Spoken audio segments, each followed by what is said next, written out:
welcome back to the Bluegrass. The year is 1862. Back in Kentucky again for some sharp practice ACW. It's kind of crazy. You can take a map. If you did catch the last battle report on the channel, it was a BattleTech game in like whatever year, 3052 or something. Now we're back in 1862. So jumping backward in time, but this was the exact same hills, just added in, more to scale trees, some roads, rivers, or a river, and some buildings and some fences, and boom, we take the exact same battlefield. I was like, this is kind of cool. So I just kind of changed it around a little bit. I might have to play Chain of Command on it next, just kind of wear it out. It's got a lot to offer. So I think that was kind of cool. Yeah, enough of that. That's just me. The point of this game is continuing the Bluegrass Campaign that we've started a while ago. I think this is Battle 4 or 5, I can't remember.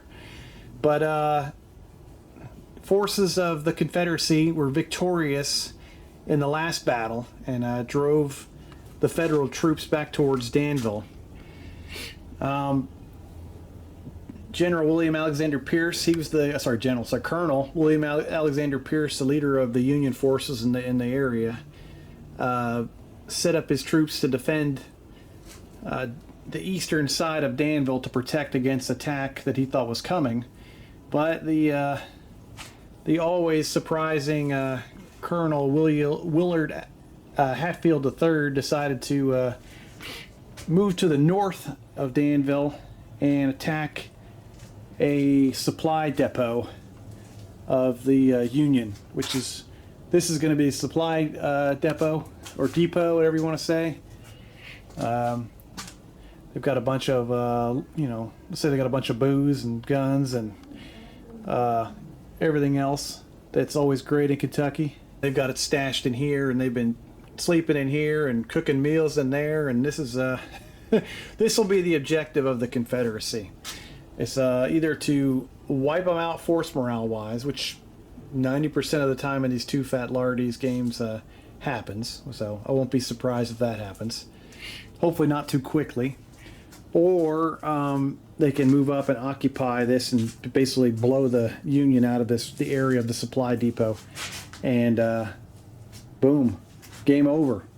So hopefully will prevent me from sitting back and doing a static just blast-a-wits game. I'd like to make some movement here. I put some fences in just on both sides, tried to get them equally stuff. It's terrain for people to hide on. There's all kinds of hills, of course. They've got the two bridges going across the river. I'm going to make that a ford, so I can also cross there, and then you've got the other bridge, of course, down at that end of the battlefield. This is about I'd say 12.5 foot by 7 foot battlefield. It's reasonably sized. It should allow a lot of movement. Other features, just trees are trees. They'll cover you. If you're in them, you can get some cover. You can shoot at them. If you're behind them, you can't be seen, so you can duck back there. Stone fences are going to be hard cover. Buildings will be hard cover. If you can somehow get positioned where you're barely looking over one of these hills, you can still shoot. I might try to take advantage of some terrain like that. And then the snake rail fences are light cover, but they'll still count as a minor obstacle cross. All walls will be minor obstacles to cross. And everyone's going to die on bridges, so that's just, I think that's just I think it happened a lot in older combat before we got into all this other stuff, but yeah, it probably happens in all my Battlefield games. Someone tries to run into bridges and just turns into a mega slaughter fest, especially on the medieval stuff. So I think that's all the features of the battlefield. Besides, at the end of each road hex is the deployment point.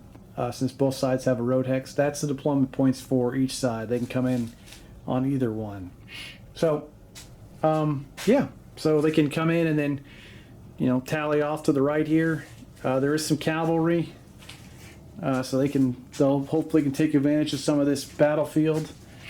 And I kind of don't know why you'd go over here, to tell you the truth, because you can't cross the river. But I guess you can come over here and do some shooting. But we'll see. I haven't thought it all the way through tactics-wise. I usually don't. It's kind of silly to lay out a battlefield that'll fit certain tactics, because then you kind of get a predetermined idea of what the battle is. I kind of like the randomness of it. And that's it. I'll do some lower angles of the battlefield, and I'll show you the forces. We'll roll up force morale, and we'll get to it. Hope I know a lot of people on my channel watch historical stuff, and they're not really into BattleTech and stuff. So that's just, thanks for indulging me. That's just something I'm always going to go back and play a game every so often, just because it was really my first foray into tabletop wargaming. So it's always been something that I've enjoyed. I like the lore of it all, and I enjoy playing it.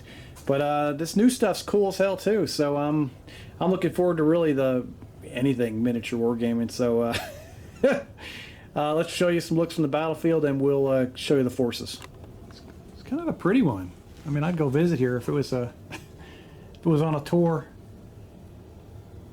The buildings kind of sat in nice. Those are Charlie Foxtrot buildings from Colin, and yeah, he does a great job. I got to get some more of those. That bridge doesn't quite line up perfectly, but it's good enough for me, and I was able to get the terrain close enough together where it kind of it'll just be kind of nice. You got like a really nice span across an elevated canyon almost. This is where the Confederates will be probably setting up a base of fire and launching their attacks across at the Union positions over in the depot. Okay. Nice stone fences, and got some hills to hide behind, and should be good to go. All right, let's look at the forces of the Union who will be defending this map.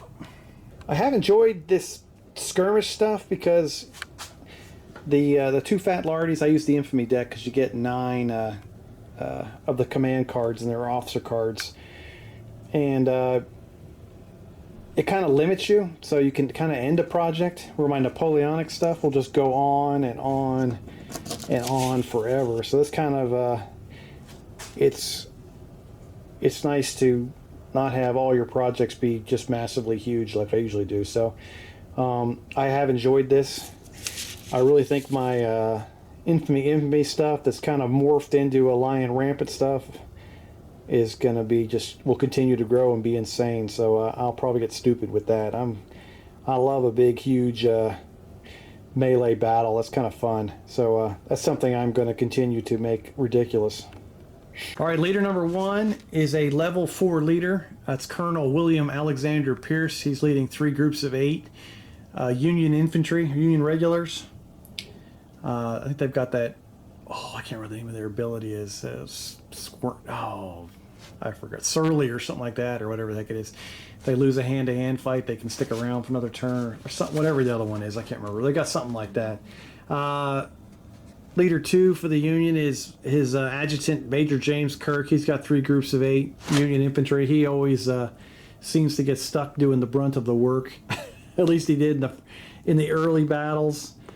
Leader number 3 he seems to always get blown away is Captain Gregory Allen. He also has 3 groups of 8 Union infantry. So we got 72 line infantry. It's kind of a good. It's a good size for a sharp practice game. It's kind of ridiculous. Leader number 4 is First Lieutenant Anthony Morgan, leading 2 groups of 8 Union Zouaves. They're light infantry, so they'll get that bonus to shoot and the bonus to move, which makes them really cool. So they can get in there in line formation. They almost act like skirmishers, but just a little bit better. I just wanted to throw a little bit of extra something different into when I made these forces, just to try out different rules and offer myself different opportunities for different tactics.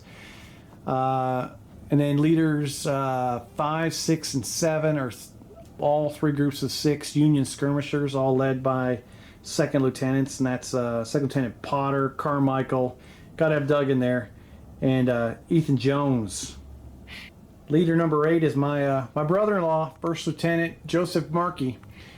He's got 2 basically parrot guns. It's going to blow some people away. A lot of firepower coming out of this. Usually you just see a single cannon, but why have one when you can have 2? No sharp practice, so I think that would just be devastating beyond the ridiculous.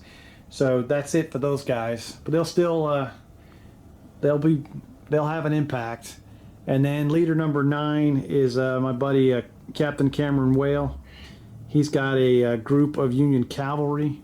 He's got 8 mounted cavalry that can dismount, and they'll use that dismounted marker and then proceed as the 6 skirmishers behind them. So if you haven't watched the game before, that's the way we do it.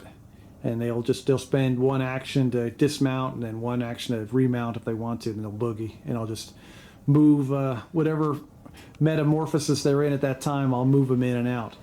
So that's the forces of the Union. There they are looking down at them. Moving over to the Confederate forces. Got your my best friend, Colonel Clarence Willard Hatfield III, level 4 leader, leading 3 groups of 8. I always joke around with these guys. They are the Citadel graduating class of 1861. They're from South Carolina.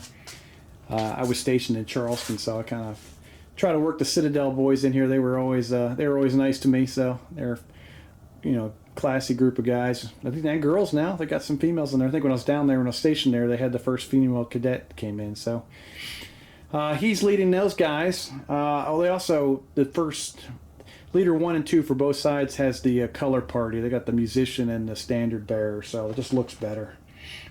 The flag that's being carried by the cavalry does not count as anything extra. His adjutant, the ever impressive, good friend of mine, Major Kevin Masters, leading the Tennessee regulars. These guys are they look the same. They don't have they only have one. They have Rebel Yell, but they only have 1 controlled shot where they lose their minds and become uncontrolled. That's the one thing about the Citadel boys. They're the same as the Union. They can present and fire all day long. So where the Confederates have Rebel Yell, these guys have that. Because I think, as in the words of Travis, that Surly rule is kind of lame. I think I'm stubborn. That's what I got for the Union. Surly's the early Germans, the early Union. Sorry, I was thinking I'm leaning up against my World War II guys, so it made me think of the Germans. Leader number 3 with the boys from Florida.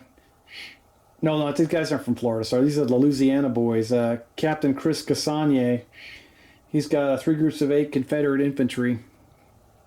They'll be they're equal to these gentlemen too, except they don't have the color party and the musician. Leader number 4 is Kevin's twin brother, Keith Masters. Brings some boys up from Florida. Got some Confederate Zouaves, 2 groups of 8, light infantry. So they'll be able to do all the light infantry stuff. Leaders 5, 6, and 7 are 3 groups of 6 Confederate skirmishers. So they'll get the extra shooting and everything else, and the bonus for that for being skirmishers. Sorry, my nose is sniffling. Everyone around here has got some crazy virus or something. They're all bringing it to the hospital, or my kids are bringing it home from school. Leader number 8, commanding the Death Star. Where is he? There, Jonathan Matthew Johnson. He's got 2 artillery pieces for the Confederacy that he's stolen from the Union, and putting them to good use. He's been an MVP in several of the games. These cannons, if you roll right, they can devastate. And then commanding the Confederate cavalry is Captain Bryce Portier. The Swamp People brought him up for Louisiana too, and he's got 8 cavalry that can dismount. He's got his horse holder there, and then they can go on foot as 6 dismounted infantry. And they're the force of the Confederacy. So we'll do force morale, and we'll start drawing some cards. All the flags will be in the deck. It should be nice and ridiculous, the way we like to do things around here. And I hope it's a very enjoyable battle for you. And hopefully, yeah, you'll like it. All right, guys. See you in a minute. Both sides will get a +1 to this force morale roll just because they're mostly regular troops. So both sides will have a force morale 11. That works. I like that. It makes a little bit makes for a better game in my opinion. I'm not here to wrap it up in 30 seconds. So cool. All right. That's it. Get them on a deal the deck out, get it all ready to go, and we'll be back to start the Civil War again. Quick alteration. I didn't want to not use this side of the battlefield because there was no river crossing, so I added in a second ford. They'll play like a minor obstacle, like you'll get out there and I'll explain it as we start crossing, but they'll definitely slow down forces compared to the bridges. But now we have 2 bridges and 2 fording areas to basically just increase the size of the battlefield, not just limit everything, not funnel everything through to the just right into the frontal attack. Union will have to be aware of this flank over here and that flank down there. So minor change, but it could make a huge difference in the battle, and it definitely will change the way I approach it. So that's it. Cards are dealt. Not dealt. They're shuffled, and we'll get going. We're playing with all 8 flags and all 9 leadership cards for each side. So should be a whole lot of random events.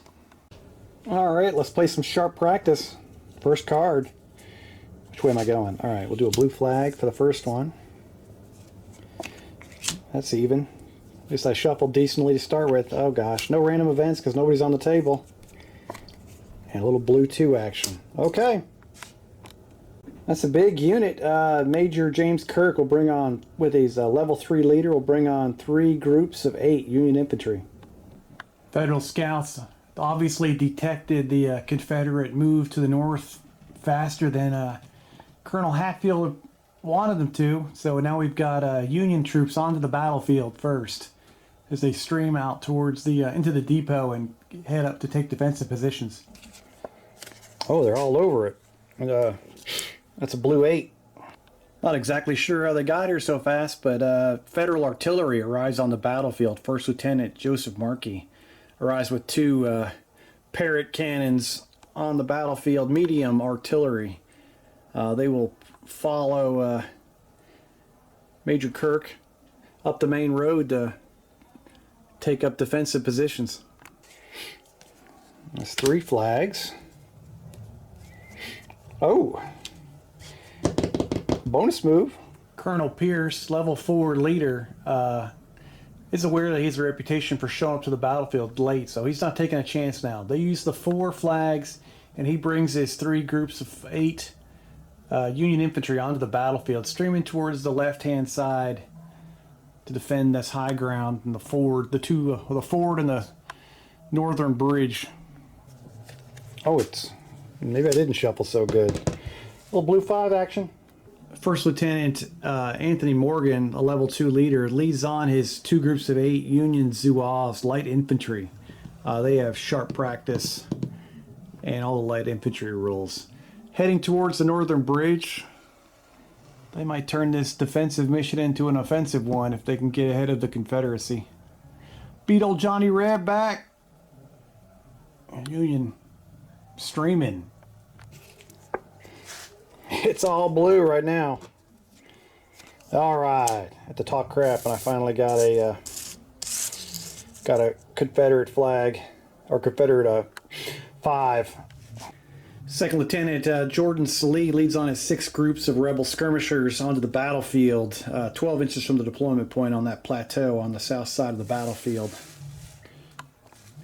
All right, at least the rebels have arrived. All right, 2 red flags. Another blue flag. They got 2 now. Too soon to sharp practice. And blue 7. Second Lieutenant Ethan Jones he comes on, deploys 12 inches from the center deployment zone for the Union, moves off behind the trade house here. He's heading off to defend the southern ford, probably from those trees up there. That's his objective. Third red flag. Oh, there we go. Confederacy gonna show up in force now. That's Major Kevin Masters, level 3 leader, bringing up the boys from Tennessee, the Tennessee Regulars.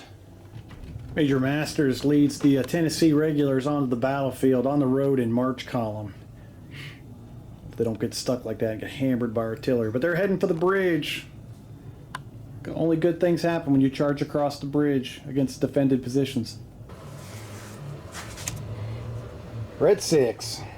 Second Lieutenant Nicholas Turpin leads his skirmishers off the northernmost deployment point, heading up towards that wall.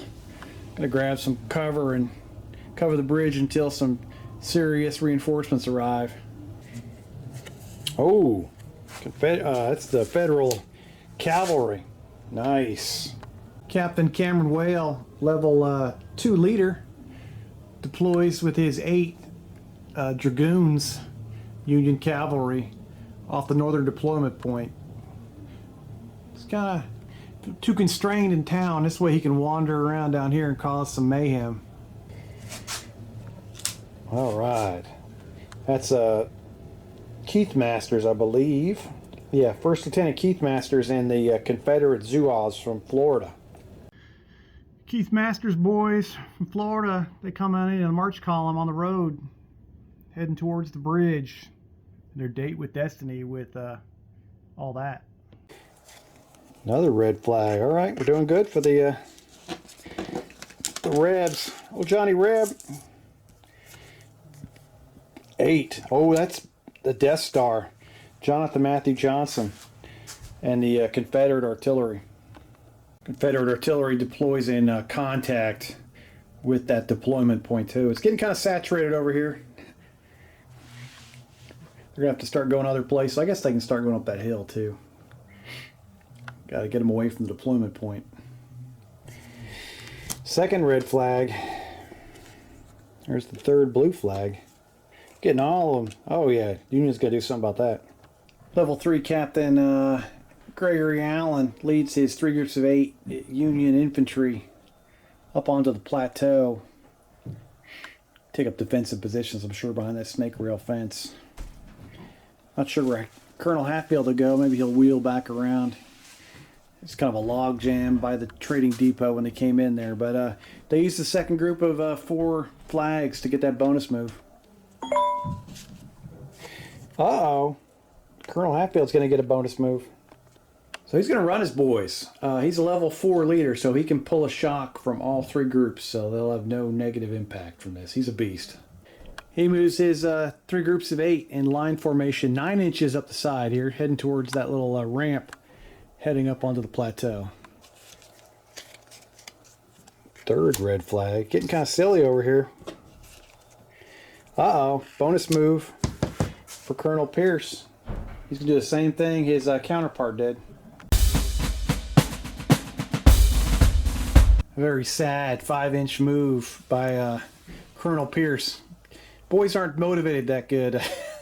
They took a good licking last battle. They're not too excited about it. I think my plan is to kind of do a button hook, curl around those trees, and move into that behind that stone fence there in the center of the battlefield. All right. For his bonus move, that'll be Captain Gregory Allen. He's just going to go 2. He's not going to start dealing with shock. He's only a level 3 leader, so. Well, just 1 shock. Yeah, let's do it. All right, and with that move, Captain Gregory Allen moves up onto the plateau behind the snake rail fence on the northern end of the battlefield.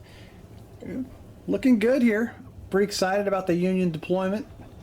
Not too excited about the Confederates trying to attack a in-place unit in defensible positions. It could be ugly, but it'll be tried. All right, see you in a minute. And that is some Union skirmishers. Blue 6 is la la la la la. Who is that? I think it's my boy Doug Carmichael. Is it? Carmichael leads his skirmishers out just to the right of Major Kirk's unit, heading up the road. Deploy somewhere up here. Defend, help. I think that's Ethan Jones's group over here. Help them defend this supply depot. Keep the bourbon away from those Johnny Rebs, dirty Rebs. And there it is, the Fuge. Of course, you can't use cards on the first turn because everyone's already moved to come on this board. But good first turn. Still got a couple of units that haven't deployed. Confederate cavalry. A couple, I think a skirmish unit. Oh, and one main infantry unit too for the Confederates. So they're a little bit behind the 8 ball here. The swamp people from all the swamp people, the boys from Mississippi and Louisiana haven't made it yet. There's the cavalry over there, and then Captain Cassagne's boys from Louisiana down by New Orleans. They're coming in too. Okay, that's the end of the first turn. I won't be keeping track of them because it gets out of control in sharp practice. We'll see you in the next one. End of the first turn, just a quick spin around the table. I almost forgot to put the one shock on Captain Allen's first group of 8. You can only pull shock off 2 of the 3 groups. Union streaming on here, supply depot. Carmichael's skirmishers coming in. Ethan Jones's skirmishers coming in. Lots of open terrain still that no one's got to yet. I guess Jordan Sallee's skirmishers moving up onto that plateau there. Artillery coming on the board. Major Kevin Masters' Tennessee regulars on the main road towards the depot. Colonel Hatfield's leading the class of 1861 onto the battlefield, heading for this ridge, probably a little rise here. They can get up onto this high area, go around the dice tower here, and then more skirmishers as you got the Major Keith, First Lieutenant Keith Masters' Zouave unit coming on to oppose First Lieutenant Morgan's and Captain Wales Dragoons. All right, here we go. We can start having random events now. Last one to move will be Captain Allen's unit, I believe. I gotta watch out. I don't think I have dyslexia, but sometimes I'll get the 1 and the 4 on the opposite side. The 4 and the 6 confused just by thinking too quick. It's Doug Carmichael and his skirmishers. He'll do his 2 full dice a move, and he will get an extra 1d6 because he's a skirmish unit. Only a level 1 leader, so running once these guys get any shock, it can be problematic with just a level 1 leader. They move up to the side of the road 9 inches up next to the cookhouse. Alright. Or Red 7 action. Second Lieutenant Jeremy Franco moves his Confederate skirmish unit of 6 troopers, 6 guys. They deploy off that northern deployment point. We just kind of moved them away from this other skirmish unit so they don't get intermingled. Blue 5. Daniel Potter, Second Lieutenant, brings a level 1 leader, brings his 6-man skirmish unit onto the table 12 inches from the northern deployment point. And the Union is fully deployed now. Alright. Everybody's on the table. That's pretty good for barely just a couple cards into turn 2. Red 5. That's Jordan Sallee's 6-man skirmish unit for the Confederates. It's going to move up to this wall here and just getting cover and getting ready to start laying pop shots across the river. Skirmishers are up against the stone wall looking across the river towards the depot, waiting to pick off the Union as they come marching onto the field. Oh. Okay. Unexpected. Union has 1 card. They're going to play it. Colonel Pierce will seize that card and move his guys 2d6. try to continue their movement towards that fence there. Colonel gets a 6-inch move and continues his deployment. Was attempt to deploy out here, and looking good. All right, things are happening. A little bit slower this turn. We got a great turn on the first one, so okay. Get them shuffled and we'll be right back. Oop, almost went the wrong way. Red 5. Just moved him last turn, right? Yep, Jordan Salee. For the time being, they're in a good position. They have no shock to pull, no one to shoot at. They're going to hold their position. Oh, he continues his move. All right, he'll do, that's Colonel Pierce. He's going to run again, 3d6, pull all the shock.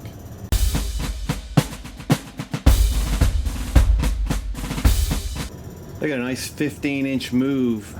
They reach the stone wall before they hit 10 inches of their 15, so they lose the lower dice. First couple of units start crossing the wall, and it's considered a minor obstacle, and that's where they are right now. So that was a good shuffle for them. More Union. I think that's the Zouaves. Let me make sure. First Lieutenant Morgan's Zouaves are going to use one move, one die of movement, take the extra die for their free light infantry move, and then spend their last command to form up and change into line formation. Most of these games, if you're not familiar with them, you don't want to get caught in line formation. When you start getting blasted, they start getting extra dice to casualties. All right, they shake out into line. They're forming up. They're going to move forward. That's not their final resting place. They're going to keep moving forward toward the edge of the river. And they'll have double layered fire from up there. Cavalry will probably stream to the right. They're getting ready for the face the Confederates and the counter the bridge crossing down here at the north side. More skirmishers for the Confederates. It's Nicholas Turpin's unit. They're going to move around the outside of this fence here to not have to pay the penalty. And they'll move 3d6.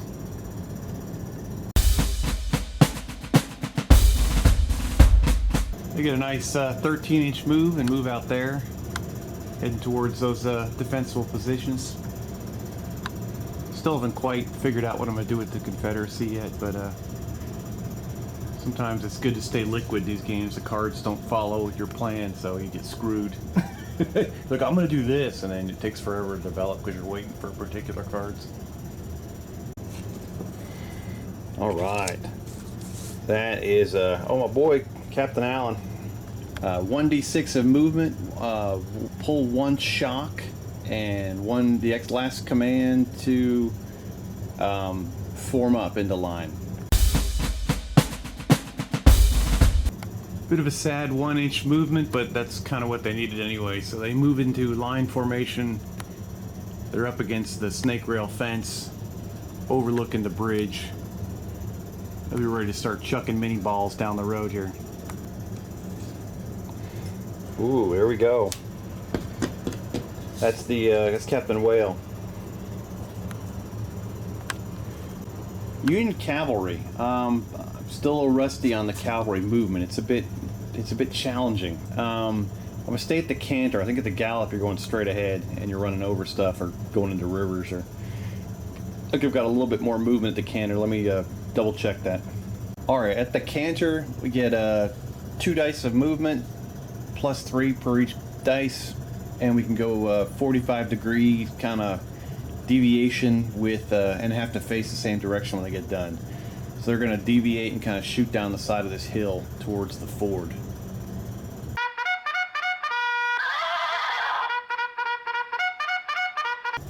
Union cavalry trying to keep Johnny Reb on his toes as they kind of flash across the front lines, moving towards the center. All right, I'm starting to see some flags. That's good. We need some of those. Oh, okay, red 7. Jeremy Franco down here on the north end. He's going to move through that gate and move 2d6 and take his extra 1d6 for being like a skirmisher.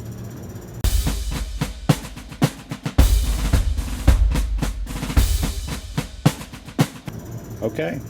He moves up there on the ridge. I've got two Confederate skirmish units up here on the plateau. Really starting to have second thoughts about even attempting this. The Union's locked down this northern bridge pretty nicely. I mean, I could probably try to push it, but I only got 16 guys down here, and they're Zouaves, and that would be no bueno up against 24 line infantry, a Zouave unit, mounted dragoons, and another skirmish unit supporting them. Crossing over a bridge might be really a no bueno day. Red flag. Blue. Oh, okay, that's what we needed. Major Kirk gonna move out of the depot. He's in column on the road.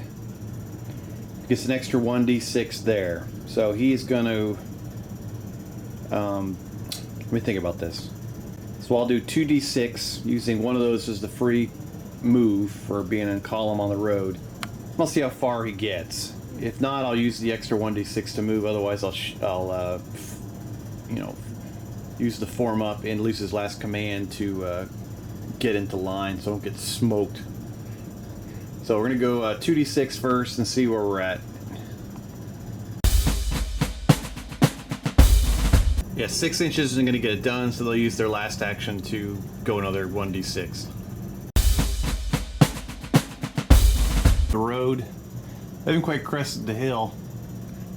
You can start seeing the Confederate skirmishers in the distance, and the Tennessee regulars coming over the hill towards the bridge. So not too far from massive amounts of combat here. Second red flag. There's a blue flag. More Union stuff. Definitely getting the advantage here. That'll be the Union artillery. All right, First Lieutenant Markey tries to move his guns up the road. I'll give him an extra +2 pips for rolling these guys on the road. It's about it. But they will roll 2d6 and discard the lower die. Union artillery crews doing a great job. Getting ready to roll downhill here in a minute. Then they got to start pushing uphill.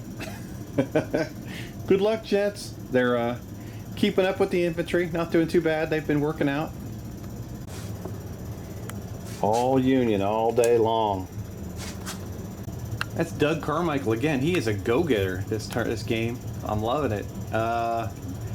He's going to be going 3d6. I'm not sure where the heck he's going to be going yet. We'll figure it out here in a minute.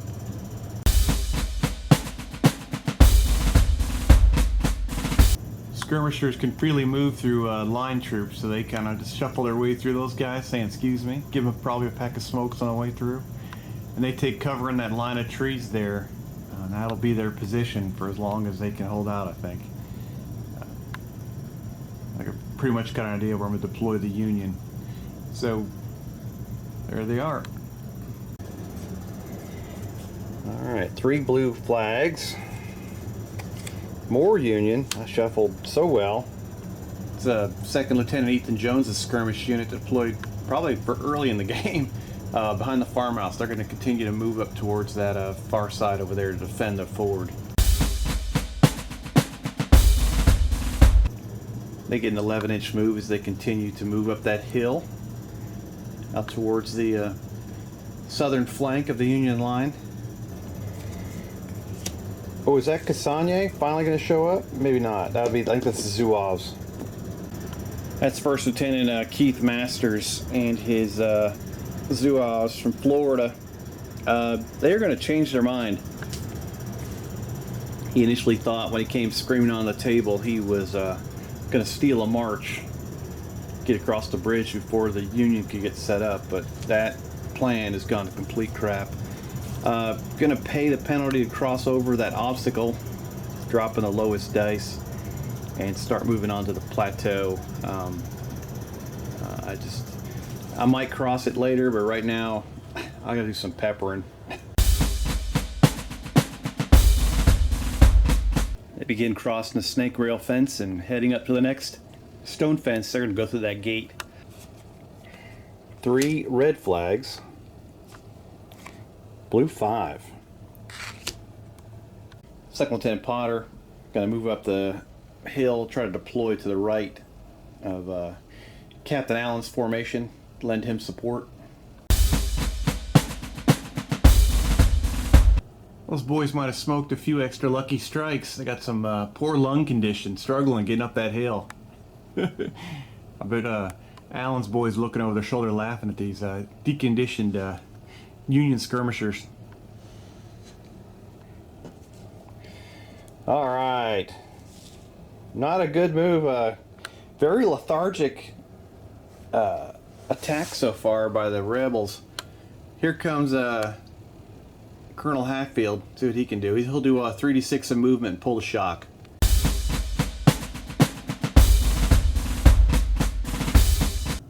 Colonel Hatfield begins moving his boys up this ridge to get onto the plateau. The cards just haven't been coming out for him, as I was saying before I started moving them. It's just a very slow developing attack. I've already got a bad feeling. I could see things going horribly wrong here.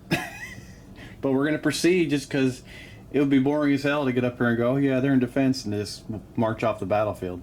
But maybe we'll get lucky. And otherwise the Union's going to have themselves a... If things continue to go like this, the Union's going to have themselves a firing squad as the Confederates try to do a frontal attack across a bridge. Alright. I'm going to use those 4 flags to try to turn this front upside down. Major Masters going to move his unit. He's going to get 1 shock and move up the road. Well, he actually gets a bonus move for being in column on the road. So he'll do 3d6.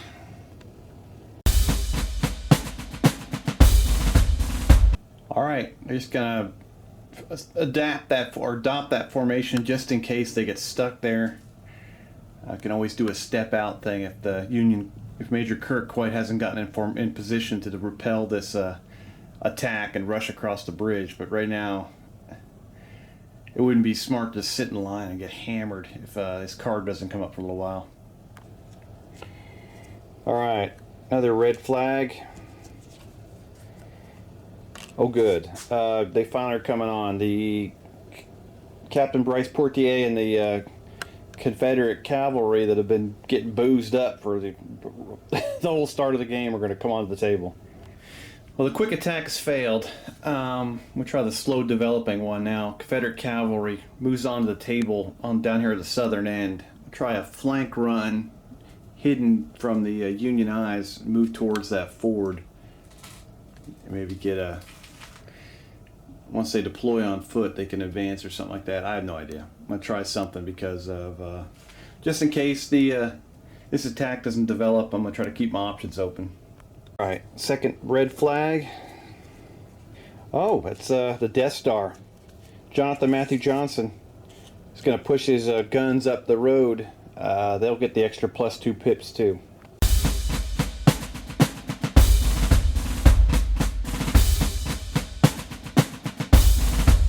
Confederate artillery moves forward 7 inches on the road, trying to get up here to get set up. 4 blue flags. Move Major Kirk again.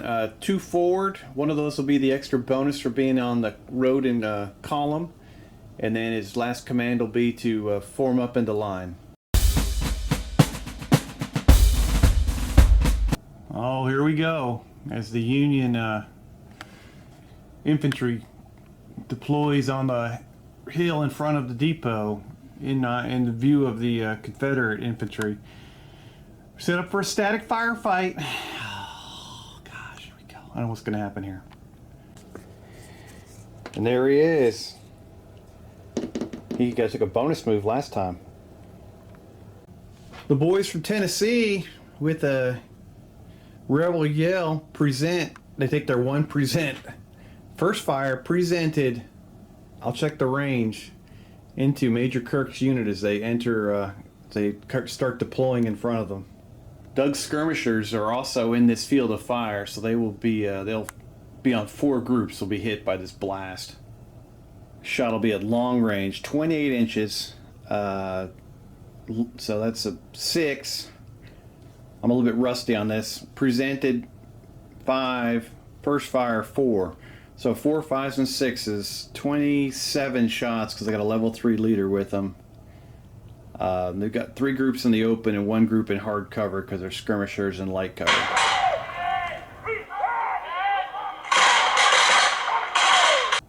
That's our boy Major Kirk, always in the thick of it. 16 hits, 4 on each group. Skirmishers, of course, are in hard cover. Boys from Tennessee can shoot. That was rough. I'll pull off the casualties and put the shock out, and we'll go back over it. But wow, 5 kills and 8 shock. That's rough. Since they're not skirmishers, no chance of leaders hit on that.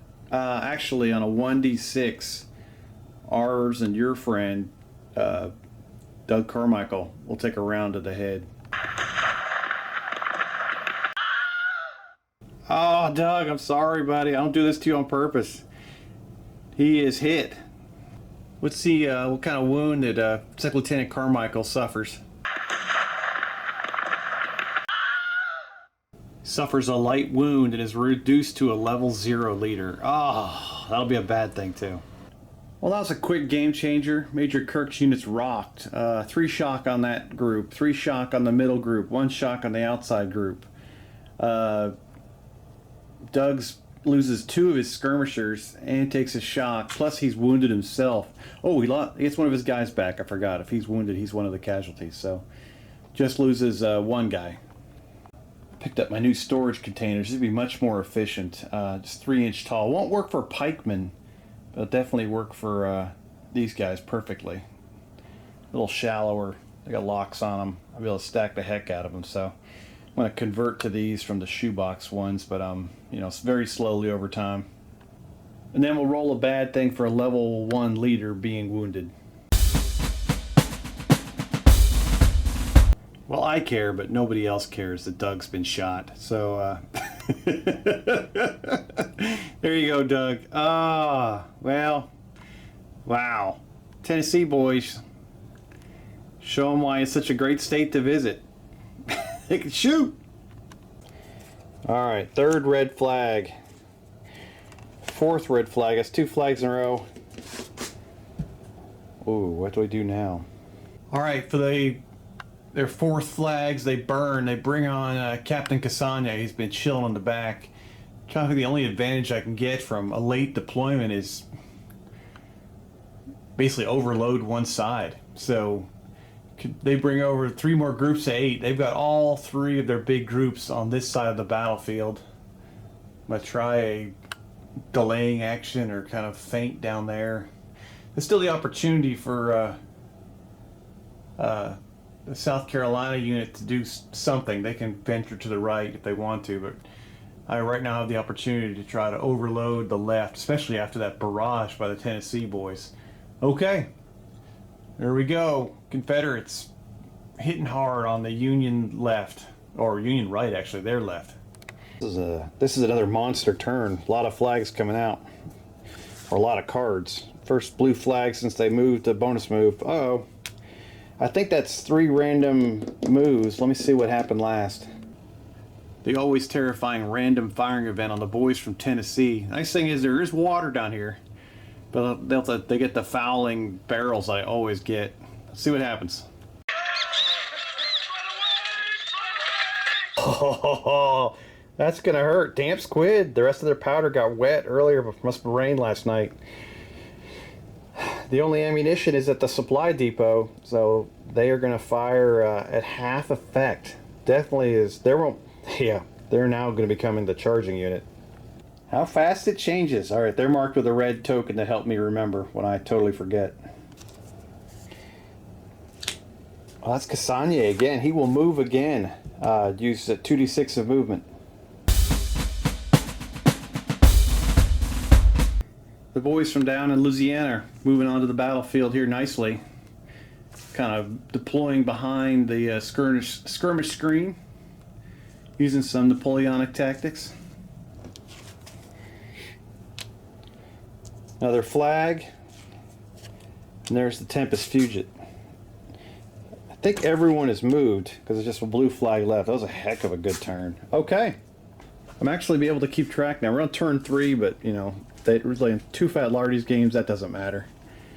I think the chapters don't even matter. We've got Union troops deploying. Union artillery struggling to get up the hill, but that's all right. Union infantry and skirmishers deployed, but getting hammered, needing support. James Kirk, always in the thick of it. More skirmishers out here to the right as the Confederates begin to deploy en masse on the southern front. They got cavalry moving behind the hill, hidden.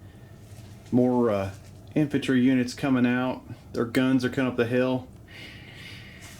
These guys are running some problems with the ammunition. They probably went in the hot tub before they showed up. We're still waiting on Colonel Hatfield to get here, but he's doing a longer deployment.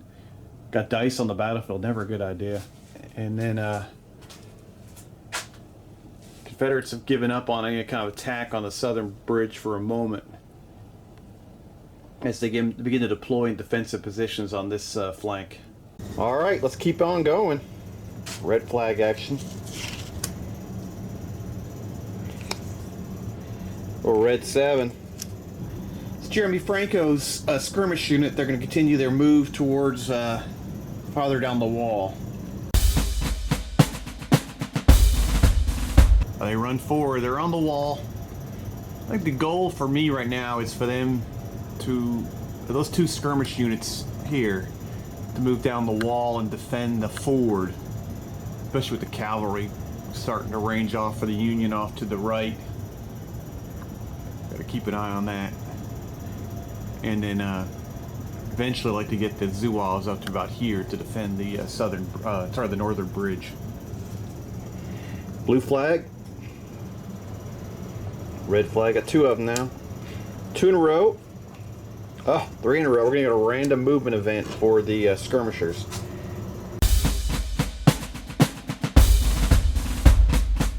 Spitting those feathers till they can get down to the river. That's going to complicate their defense a little bit. Oh well, I'll mark them. All right, we got spitting feathers, and we've got fouled powder, something like that. What it's called? Damp squib. That's correct. Sorry about that. All the good things happening for the rebels. 3rd blue flag. I got all kinds. I'm going to get another random event for these guys, and 3 rebels, and then we get a Red 9. I'm not thinking about doing a gallop, but you know, straight would be straight off the board. Do a canter a little, so we can do a little angle to it. But they're gonna canter off down behind this hill.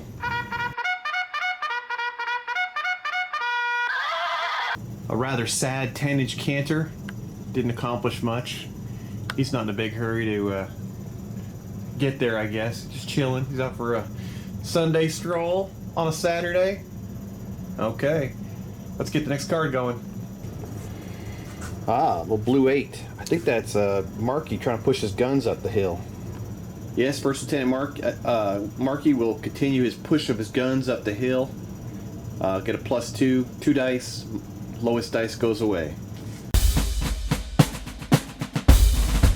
Union gunners doing a good job. They're starting to leave the road. I think they're heading for the edge of that fence right there is where I'm planning on going. For better or for worse. That's where they're going. They got to the top of the hill there, and hopefully next turn or 2 they can get in a firing position. Red 6. Second Lieutenant Turpin's skirmish group is going to start moving out towards the left as well. Try to get on that wall. Cutting through the trees there, heading to their destination. Alright, little defense starting to form up over here. Oh, there he is, Colonel Hatfield. All right, Colonel Hatfield is going to do 2 dice of movement, 2 cards to step out, and use his last command for them to fall out into line, because they'll be up here on the plateau, hopefully. I think a more legal way to accomplish that would have been to use the 2 cards for to activate his drill, and then 1 dice to run. The drill allows you to move after you change formation. So that would have been accomplished the same thing, I believe. So, well, either way, there they are. More than one way to skin a cat, I guess. We've got the Union online with 2 formations, but out in the open. I have to speed things up here a little bit before Colonel Pierce gets dug in behind that stone wall. All right, that's Union cavalry under First Lieutenant Whale, I believe, or Captain Whale, level 2 leader. They're going to gallop. You're allowed a little bit of deviation. Let's see what happens here. We get a 22-inch move as they move towards the ford. Oh, nice. All right, looking good. Of course, they're probably in range of Confederate skirmishers now. Second red flag. Blue 7. That's Ethan Jones's skirmish unit on the far north side of the Union line. They're going to move into those trees. Second Lieutenant Jones's skirmishers in the trees, overlooking the ford here, so they can snipe the heck out of anybody heading towards it. Tempest Fugit. All right, they have tied force morale, but the Union has more flags. First thing the Union's going to do with their card is Colonel Pierce is going to have his guys scamper forward along that wall. They continue their deployment along the wall. Haven't quite got there. They're in column though, but they're in hard cover. Confederates will use their first card to move the Zouaves through that gate.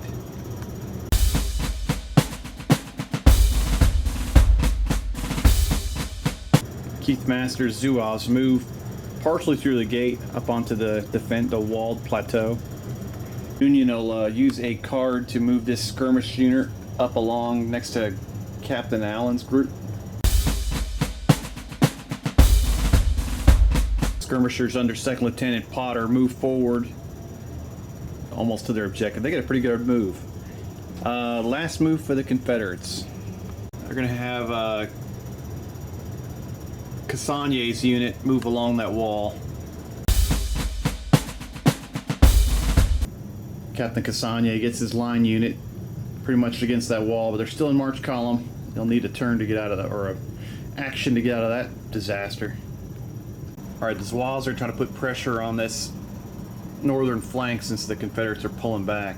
Change formation back into line, into column, and try to march across the bridge with their last command and their extra 1d6. There they go, onto the bridge.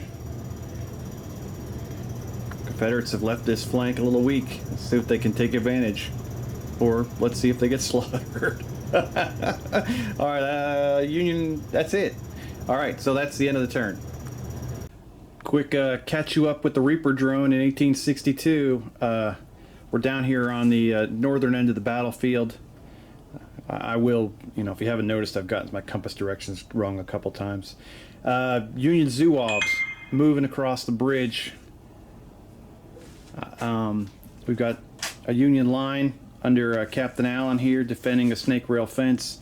Union skirmishers under Potter moving to the right. Captain Whale's cavalry dragoons moving towards the ford. Colonel Pierce's unit is moving into this deployment zone behind the stone wall. Artillery trying to move up. Still have the hammered units under Doug Carmichael, his skirmish unit, and then, as usual, Major Kirk's line unit out in front, taking the brunt of the Confederate assault. Ethan Jones, Union skirmishers here in the trees defending the southern ford. Captain Cassagne's Louisiana irregulars moving into behind this wall up here overlooking the river. Good firing lines. They're supported by Confederate skirmishers. Continue to screw up. Consistently inconsistent. I love it. Bryce Portier's Mississippi Dragoons moving along here. Hopefully they'll get over there at some point, but they're just on a leisurely stroll. Confederates with Major Masters and with Colonel Hatfield deployed in line very nicely. No cover though, and are beginning their assault. These gentlemen have figured out that they have slept in the swamp with their ammunition, so all their ammo they brought to the battle is crap. So they're sharpening their bayonets right now, getting ready to go. Got Confederate skirmishers moving into the trees, and last but not least, I think I forgot the Confederate artillery too. I'll get back to that in a minute. Confederate Zouaves under First Lieutenant Masters moving up along the wall to defend against the Union push in the north. Not to get you seasick, swinging back to the left, I did overlook Confederate artillery trying to move up the road. They did not move last turn, so they're starting to lag behind their Union counterparts who are close to being able to deploy and start bringing their guns to bear. Right back into it. Union flag. That's a twofer. I have no idea who went last. Oh, it was the last person to move was Union Zouaves. And they'll get a random movement event, which are so far been absolutely horrible. Get step out, lads. I like it. I get another 1d6 of movement. Kind of knew it was going to happen. It's like when you bring in the holy man or someone to bring in the morale save. You always roll a 1. All right, they got that spring in their steps. They stepped out, literally. They took one step. I think that's the Death Star, Confederate artillery. He's going to run his boys. I'm even sure. I guess that's legal. He'll take a shock, but then he'll play a flag to reduce the shock. And see how far they can get. So they'll get a 3d6, take away the lowest dice, and see where they're at.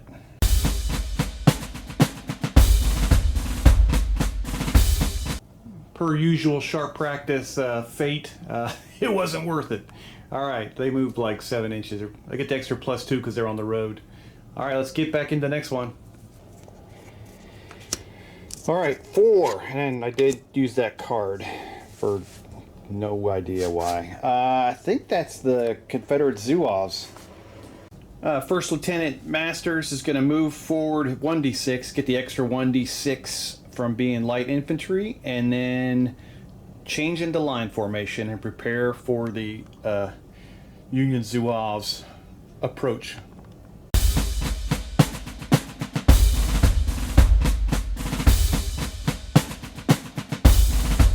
They're in hard cover up there on the elevated plateau overlooking this road, and these guys might have a change of heart now that they are ready for their advance. Definitely might have missed their opportunity as we turn all Confederate here. It's one of the skirmish units. Jordan Sallee's boys are going to take some pop shots at Major Kirk's unit and shuffle a little bit to their right to make room for the Louisiana boys so they can deploy on this wall. Get skirmishers at long range, 7 shots. In the open, well, I'll give the group on maybe the center group and the group on the left. I got some wall coverage. Just the group on the left. Hitting on 4, 5s, and 6s because of the skirmishers and first fire. Those boys need to go to the range. 1 hit. They'll put it on the group to the right and see what they do. Absolutely 0 effect. Skirmishers, let it down there. First red flag now. Second red flag. Get a blue flag and we'll get a random firing event on those skirmishers. The joy of firing. And those gentlemen fired and reloaded. Oh, they luck out. Low on ammunition would have been their problem, but ignored if it's their first round of firing, which it was. So they get lucky there. Confederacy's not having the best luck with random events. It's been randomly everything bad. All right, Union showing up. Blue 6. Doug Carmichael, he's going to play 1 card. He's level 0 leader. 1 card to command his boys to fire and reload, and 1 command to pull the shock he has. This is huge. Doug's boys have traditionally struggled in sharp practice. He's been working hard with their marksmanship over this last year. So 6 shots, long range, first fire. I'm going to fire at Colonel Hatfield and try to blow his hat off his head. They'll be hitting the Confederate gentlemen on 4, 5s, and 6s. All right, you got to consider that a success there, Doug. 3 hits on those gentlemen, be split 1 per group. And as fast as I said that, you can't consider that a success at all. They have an impact, but these guys just ignore it completely. Oh, too much. Third semester at the Citadel, they had ignored your boys getting shot for a class. Okay. Oh, you guess so again? No, it's the cavalry. They're going to canter. Hopefully canter faster than they cantered last time. Change my mind. Bryce is going to try to make up lost time, kick it to the turbocharge it, and start galloping up towards the top of that plateau.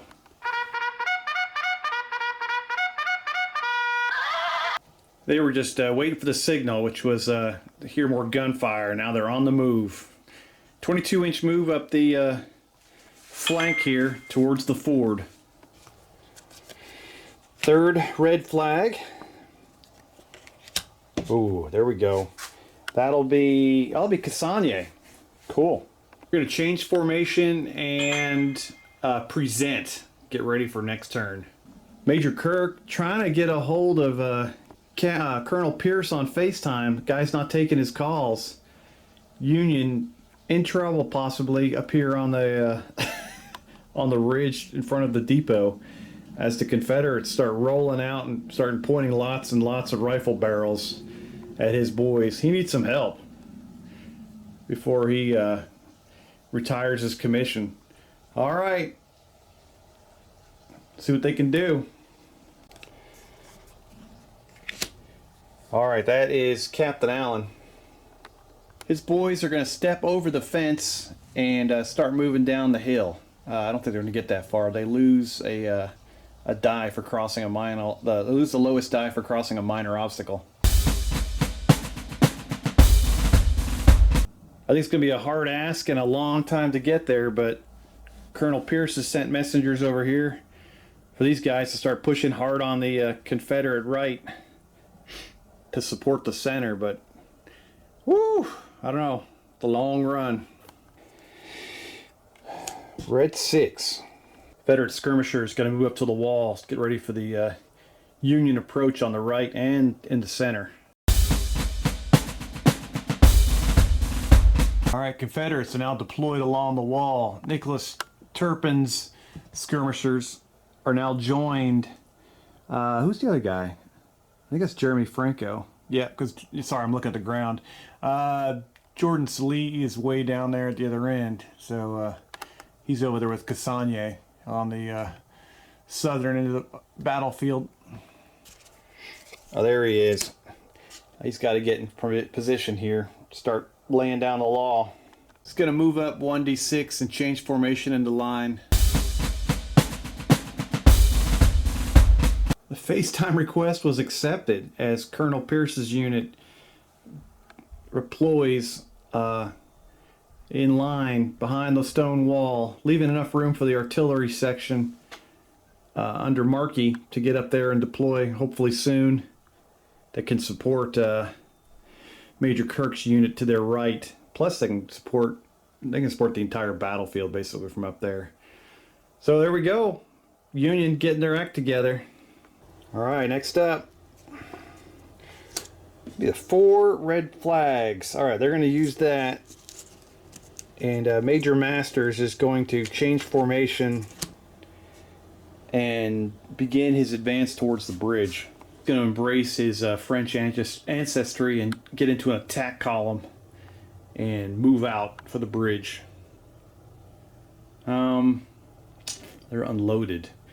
Yeah. Okay, change formation and reload. They don't want to sit around unloaded. That's no bueno. They are reloaded. They're pointing at the bridge. There we go. Should be good stuff. Oh, there he is. He needed help. He's got one flag to play with. How much shock does this guy got? Major Kirk's got him waving the flag and beating the drums, getting all fired up, trying to rally these boys. Pulls 4 shock, 3 from his 3 commands and 1 flag. Now he has 1 shock on each group. Ends up pulling 4 shock. Looking a little bit better. Still having some casualties, but preparing for the approaching onslaught and probably converging fire from every different direction. First red flag. Oh, second, we get a random event for, well, he didn't really do much, did he? He just kind of moved around a little bit. He pulled shock, so it would be the somebody else. Blue 5. Daniel Potter's skirmishers, they've been ordered to get to the center as quick as possible to lend support to Carmichael's boys and Major Kirk. Move with all due haste, sir. There you go, trying to get all pompous ass. Look, they're going to run like hell.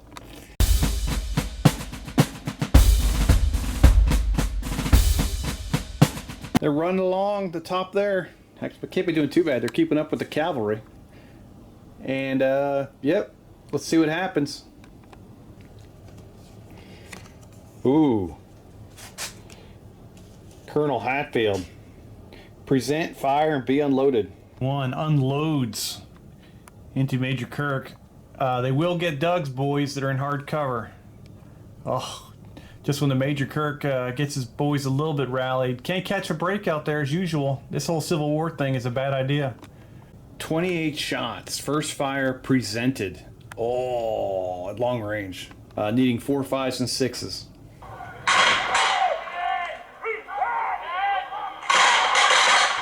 First look, I'm seeing a whole lot of 1s and 2s. We'll add them up here real quick.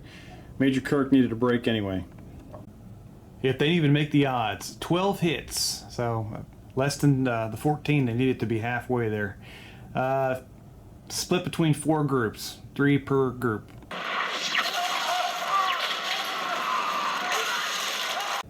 Not a lot of hits, but pretty dang effective. I think we got 4 dead and 3 shock. 4 shock. So, oof. Major Kirk's command gets whittled down some. Losing more guys. 1 guy from each group there. Got 2 shock on each end and 3 in the center. Doug loses another skirmisher. Doesn't pick up any shock, though. They're still holding together, but they're getting sliced and diced, and they still haven't fired yet. Oh, that's not good. All right, that's Major Major Masters, Tennessee regulars. They're 24 inches away from Major Kirk. That is basically physically impossible if I did a rebel yell. So we'll not do that. He's going to stay loaded. Step out and run across the bridge as far as he can get.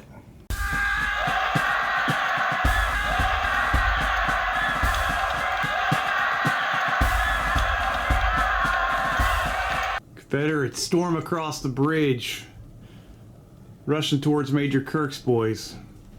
They're still loaded. They still got damp squid. They don't freaking care. They're going for it. All right. Second blue flag.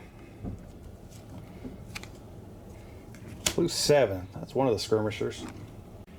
Ethan Jones's skirmishers are going to fire a long-range shot at Cassagne's Louisiana Volunteers. I just call them different things every time. The Swamp People. 7 shots, long range, first fire, hitting on 4, 5s, and 6s, but they are in hard cover. They score 4 hits on Cassagne's boys in hard cover. They're going to put 2 on the center group. No, 2 on the far right group where Cassagne is. Try to take a chance of smoking his butt.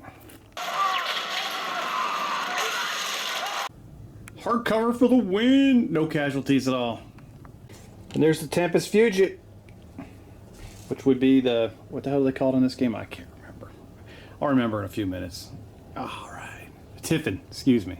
All right, Union has 2 flags. They got to do something cool. They're definitely, number 1 is moving the artillery.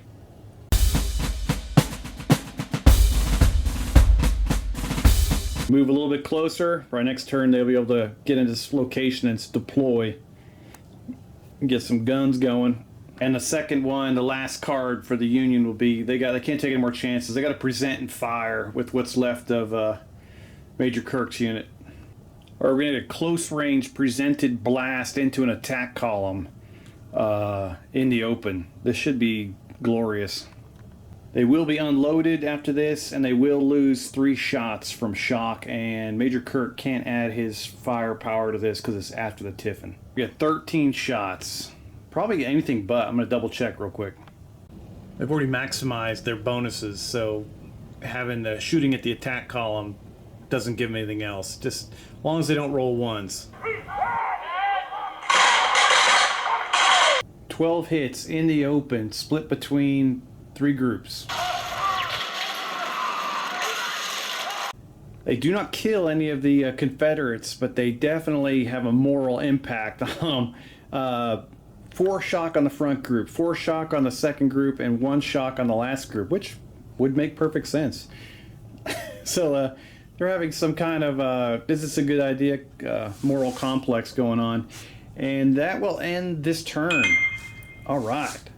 So we got stuff happening over here on the south side. And, all right, and artillery is close to being able to deploy. That's going to be sad. Okay, see you in a minute. All right, next turn. Oh, starting off. That's Captain Allen and his 3 groups of 8 Union infantry. I'm gonna move forward towards the bridge. They move up towards the bridge, stand in line formation. Got a long way to go still. All right, blue flag. Go like double layer this thing, keep it organized. Red 4. We're going to go ahead and present. That's First Lieutenant Masters, Confederate Zouaves from Florida. Can't quite see these guys yet, but the second they come over the bridge, they'll wail on them. Blue 5. Skirmish action. Second Lieutenant Daniel Potter continues to move to the right, trying to help support the depot. They get a nice 13-inch move. They're cutting behind Colonel Pierce's unit. Should be in, should be able to start having an effect here in a little bit. Second blue flag. That is a red 7. Jeremy Franco's skirmish unit. They're going to check the range and fire across the river at the Union cavalry. 7 shots, first fire, long range, hitting on 4, 5s, and 6s. Those guys will fire and reload. 3 hits on Captain Wales' cavalry units. They dash across the riverbank. A kill and 2 shock on those gentlemen. On a 1, the captain is drilled. One of his troopers is picked off. Oh, that's freaking, what's his name? Oh, crap. First Lieutenant Jonathan Matthew Johnson and the Confederate artillery. Push their way up the hill and hopefully deploy. Confederate guns start to, they start deploying. They're starting to sight in the colonel's troops. Have fun, gentlemen. Red flag. Second red flag. Ooh, speaking of the colonel, let me get all the cotton balls. He's going to present and fire and be unloaded. They're going to present and fire across at the class of 1861. And they're going to spend 2 flags and make it a, what's it called? A crashing volley. Gotta love that. 28 shots at long range presented first fire. Hitting on 4, 5s, and 6s, I believe. Underachieving 12 hits in the open, doubling shock.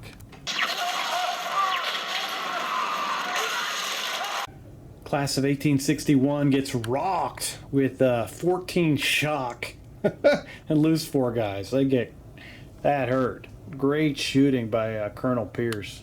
Better late than never, baby. Blast away the Union, putting a damper on the Confederate victory party before it even gets started. All right, that's Joseph Markey and his artillery for the Union. Perfect timing. Union artillery takes their place behind the stone walls. They're ready to start dealing death. Blue flag. Red leader 3. Captain Cassagne's boys fire their presented volley into Major Kirk's unit. Oh boy. It's medium range or effective range, whatever they call it. 27 shots hitting on, 3, 4, 5s, and 6s.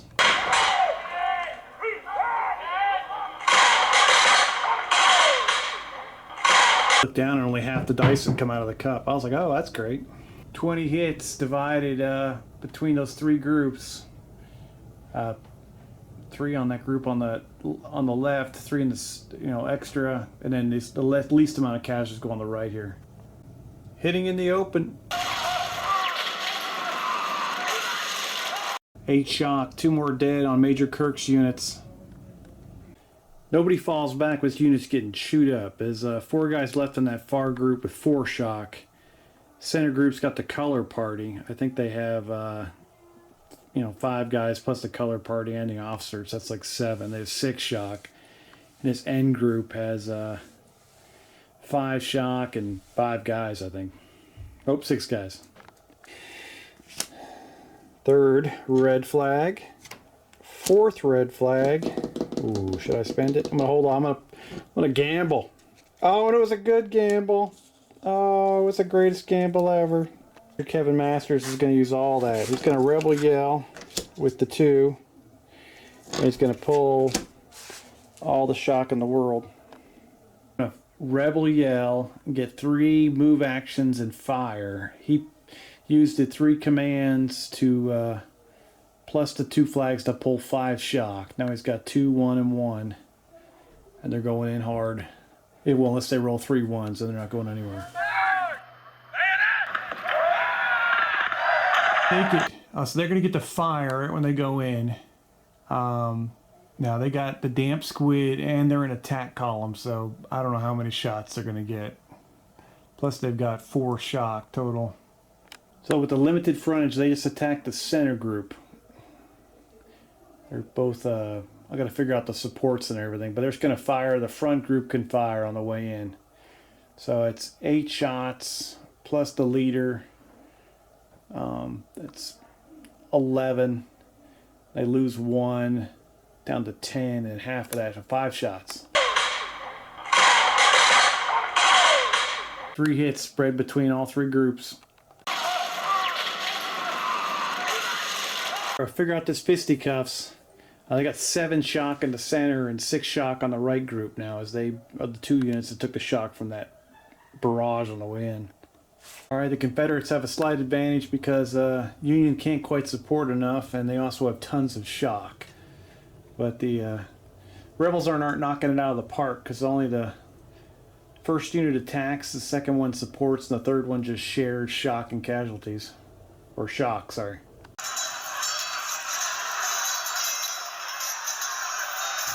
Union inflicts 2 kills and 2 shock. Rebels inflict 3 kills and 4 shock. Union is stubborn troops. Gonna refight immediately. After we take the casualties off, roll again. So first off, let's start with the easy stuff. The Confederates win the hand-to-hand. They lose 3 guys. They now have 4 shock on the front group, 3 in the center, and 3 in the rear. They are unloaded. They still have damp squid, and there they are. Now stand by while I break out the calculator for the Union. 1 and 2, the major is hit. Before we get into what's left of these guys, on a roll of 1 through 5, Major Kirk is hurt. Let's see how bad Major Kirk was hurt by that rebel yell. After they are defeated and driven back 9 inches and suffer 2 more shock, we've got 4 guys out here with 9 shock, so they're going to break. The fighting center group is just destroyed. Even the drummer was killed. They've got the they got the bannerman and the major with 12 shock. That's never good. And then the outside group here on the right has got 6 guys and 11 shock. All right, they fell back 5 inches just from having excess shock. These 2 units are going to break. They're going to run 2d6 plus whatever down that way, down the road. Let's see how far they go.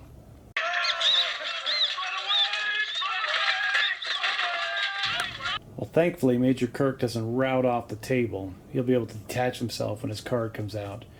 The bannerman's going to run. These 4 guys are going to run. Those guys got shoved back. They lost in the fisticuffs, and the major got wounded. So we're going to have just an absolute onslaught of bad things.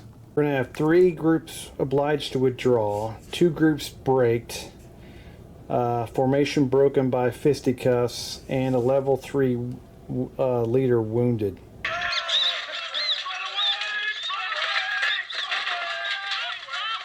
Wow, 7-point morale swing. They lose a flag. They go down to a 4. The Union not happy about that entire situation. Whoa. All right. That's the way it goes in sharp practice, baby. Second blue flag. It's like nothing happened. Just pull another card. Oh, that was horrible. First red flag. And we'll get a skirmisher. Second Lieutenant Turpin skirmish group, first fire, long range, into the cavalry, 7 shots, hitting on 4, 5s, and 6s. They're going to fire and reload.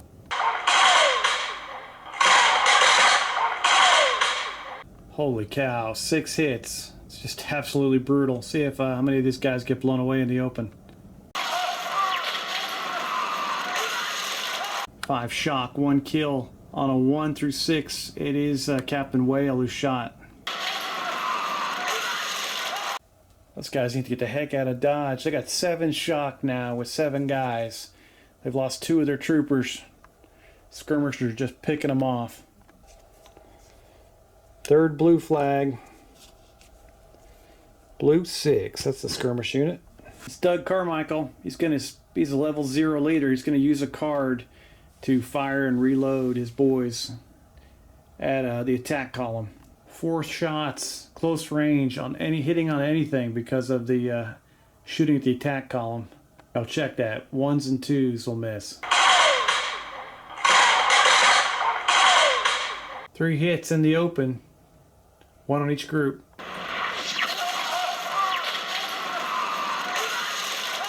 Point of shock on the middle group. They are going to, they got 4, 4, and 3 now. Second red flag. Third blue flag. Random firing event, and a 3rd flag for the Confederates. Anything happens good for Doug's boys. They need some luck.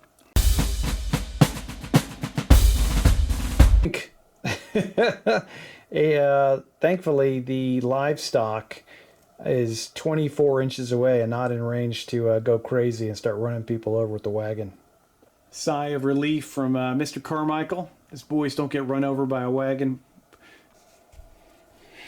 Blue leader 7. Ethan Jones's skirmishers, 7 shots, long range, gonna fire at these gentlemen in hard cover. 5s and 6s to hit. Ethan's boys just blast into the side of the hill. No impact. Cassanya's guys are like, what are they shooting at? All right, next card. Whoa, how many flags? Oh, that's 4 flags. I got to keep it to pull shock. Or, no, actually I don't. Oh, Jonathan Matthew Johnson and the Death Star. They unload presenting fire, and they're double unloaded at close range, hitting Union artillery plus the colonel's 3 groups of 8. 24 shots. First fire presented. Oh boy. Hitting on 3, 4, 5s, and 6s. 19 hits, reducing cover to light, spread across 5 groups. Not horrible. 3 dead and 3 shock. I don't know count. It's 3 dead and 4 shock. So 2 guys dead on that far left group. You got a shock and a dead on this group to the right, and then this artillery piece on the far right take 2 shock.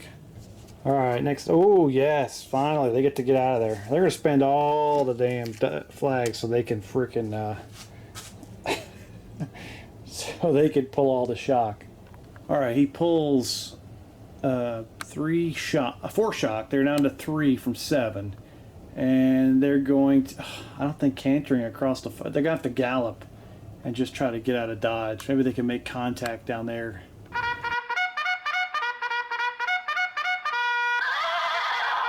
They're just trying to get out of dodge. They go galloping across the battlefield. Probably not the best idea, but trying to go slowly across this ford while getting blasted it's not a good idea either. So maybe their card will come up again and they can gallop and do something else. Oh, the Confederate cavalry. They're over here. They're going to canter towards the ford. They gallop. Well, they canter. Towards something. They can't use that word. Get towards the ford. Ethan Jones's boys are going to probably be salivating to shoot at these guys here. I assume Cassagne's guys will start moving towards the ford as well. Oh, what a horrible turn for the Union. I think we had Captain Allen's guys move. The Union Zouaves never came up, so they're still there, which is terrible. Everything is cleared out of this area. Got Union skirmishers moving to the right to try to reinforce. The Colonel's troops took an artillery blast, but they actually did an awesome volley against the Confederacy. Union artillery is now online. We got Union cavalry dashing across the center of the battlefield for just trying to get away. Doug's guys trying to hold off an attack column of Confederate line for Tennessee. Got a broken Major Kerr's command is basically in deep trouble. At least when his card goes up, he could detach and then try to work with this small group here. Ethan Jones's boys continue to hold the side. Here we go, Bryce Portier and the Mississippi Dragoons moving towards the ford. Cassagne's guys have been hammering away, as well as their skirmish group with Sallee. Matthew Johnson, double unloaded now after firing an artillery blast. Not the most effective. Colonel Hatfield just providing fire support to Major Masters as he charges toward. He just wants to get ammunition. He's going to run down that road and just try to reload. Then he'll do what he can do. And over here you got 2 skirmish groups with Franco and Turpin both blasting away and driving off the Union cavalry. And First Lieutenant Masters, Confederate Zouaves from Florida, just sitting here waiting for someone to come close enough to shoot. Great game of sharp practice, but that 7-point force morale swing against the Union for getting just completely destroyed in that attack, Rebel Yell. Oh, that was horrible. All right, let's see what happens next. The only good thing about that was Major Kirk didn't run off the table. Stayed on by like 3 inches. We'll shuffle and do the next turn. Hope it gets better. All right, next card, next turn. Blue flag. Blue 8. Oh, is that Matthew Johnson? I had the wrong side there. No, that's my boy Markey. Yes. First Lieutenant Joseph Markey, he's a level 2 leader, uses one first command to pull one shock from his gun on the right, and then presents and fires at close range or effective range at the class of 1861 on the other side of the hill. Oh, this is going to be brutal. First fire presented effective range, and that'll be 24 shots. Check that, 26 shots in the open, hitting on 3, 4, 5s, and 6s. Savage. 21 hits on those guys in the open. At least they weren't. Cover wouldn't have mattered because they can't get any more in the open.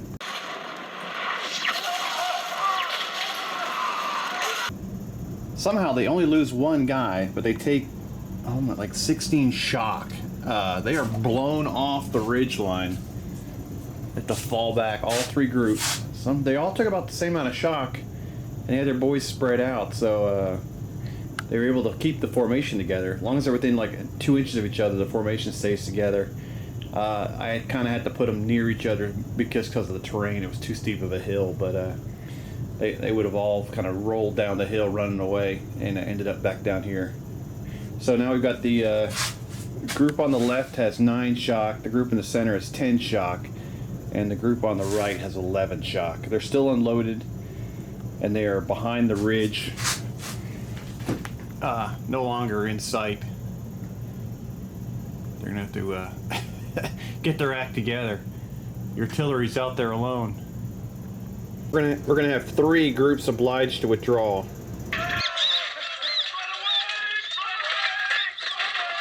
The rebels lose 2 force morale with those bad things, and they're down to 9. Great job by the Union artillery there, blasting those guys. Red flag. The Union artillery, if I didn't mention, is now double unloaded. Skirmish group for the Confederacy, red 5. He's going to start moving towards the bridge to go give support to Major Masters as he's approaching the depot. Confederate skirmishers on the move, trying to get support across the bridge. All right, another skirmish group, red 6. Turpin's boys fire 7 shots at the retreating cavalry at long range, needing 5s and 6s.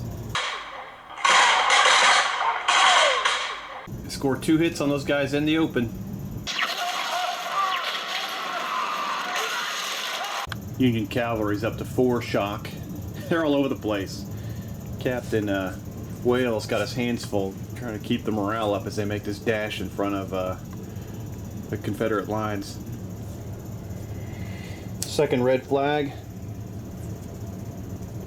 Third red flag. Red 1. Oh, he's got to pull some shock. He's got these boys in rehab as he pulls 7 shock with his 4 commands and 3 flags. We're down to 7 shock on the left, 8 in the center, and 8 on the right. I guess not able to pull enough shock so that group on the left and the group on the right would both fall back an inch or 2. They're not off the board yet, but we'll get 2 more bad things because he wasn't able to get them back to their underneath their number of troops with the shock they have. Confederate force morale drops down to 8. Blue 4. Gone forever. Union Zouaves under Morgan, who've been on this bridge for like 3 hours.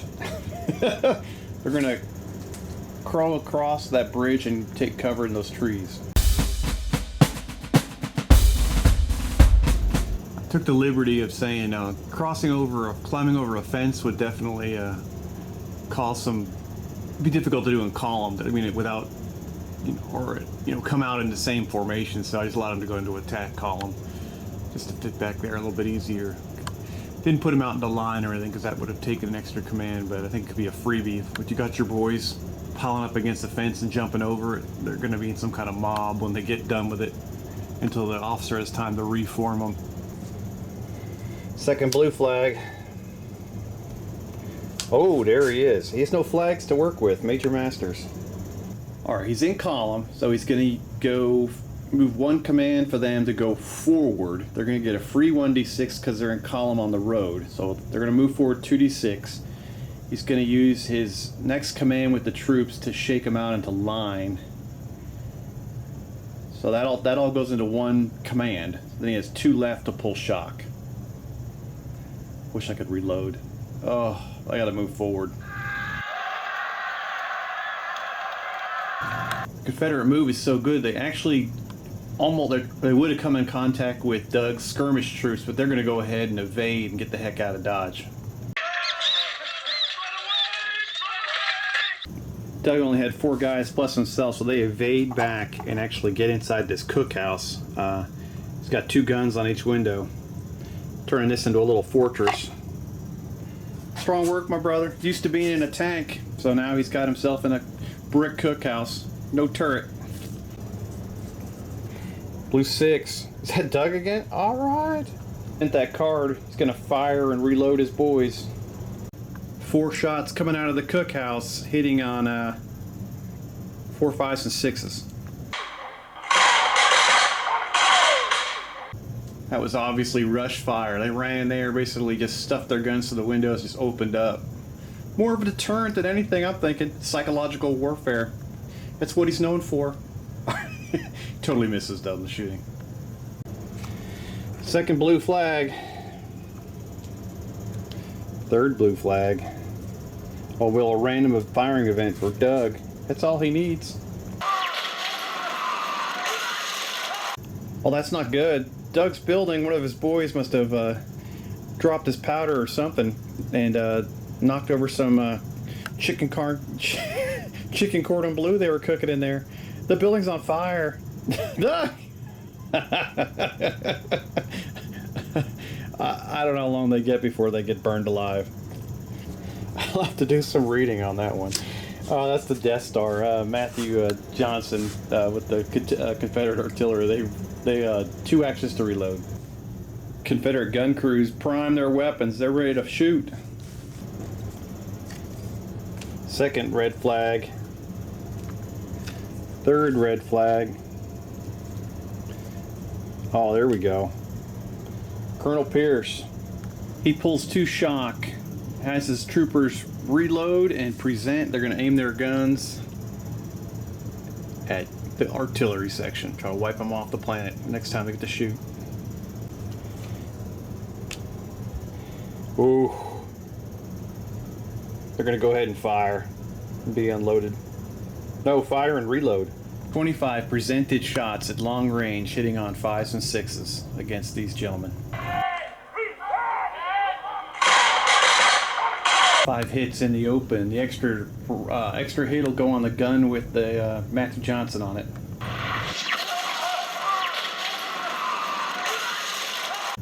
Two points of shock, 1 on each gun. Doug still burning, baby. He's taking cookhouse to the next level. I think have some barbecue in there later on. Alright, Union skirmishers, blue 7. Ethan Jones is going to shoot a defective range at Confederate artillery coming around the corner. 7 shots, needing 4, 5s, and 6s. 4 hits. I'm going to give him light cover.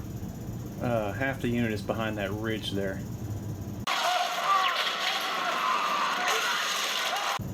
Ethan Jones's troops continue to struggle to seal the deal. They blast into the ridge line. No effect on the Confederacy. Oh, goody. They get to run. Union cavalry. No flags to play with. He'll pull 1 shock, and then he's going to continue his gallop.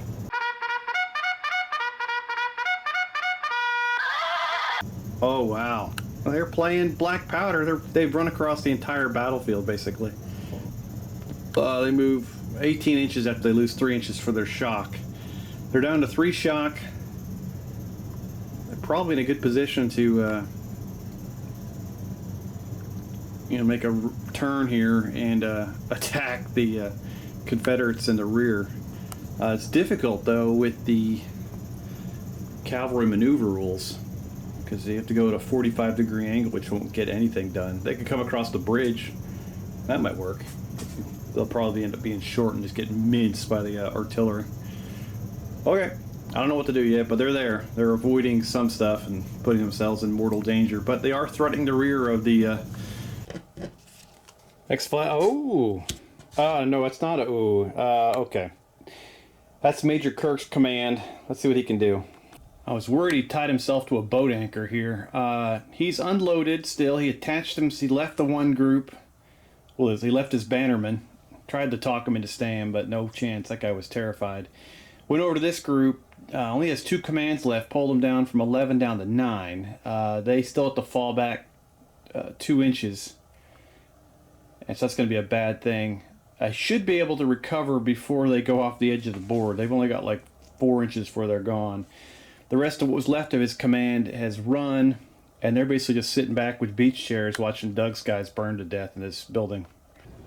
Almost forgot to do the bad thing for Major Kirk's group obliged to withdraw. That's what you want to see. No effect. The Tempest Fugit. And we have 3 flags left for the Confederacy and nothing for the Union. Laying them out, we have Red 3, which is Captain Cassagnier. And then we just have a skirmish unit and then the Confederate cavalry. So they'll be the recipients of all 3 flags. Well, it makes sense to be able to, if you want to stay in line, the left step would just be 1d6. So they're going to start left stepping so they can get closer to Ethan Jones's group. They start to shuffle to their left. They could have fired it, but the fact that these guys are in the background, they would have hit their own troops because these guys aren't the best shots, and they would have gone into uncontrolled volleys. They just would have hammered the hell out of Major Master's unit, which wouldn't have been too cool in the long run. So that's what they're doing.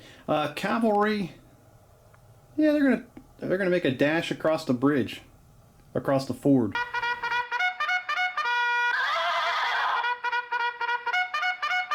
They're in the ford. Oh. Confederacy's trying hard to push hard. Hopefully the Union right. I don't know. I don't think it's going to hold. Doug's on fire. Major Kirk's he's doing psychological therapy on his boys. Major Masters is in their lines. Cavalry's running all over the place like crazy people. It's not looking good for the home team.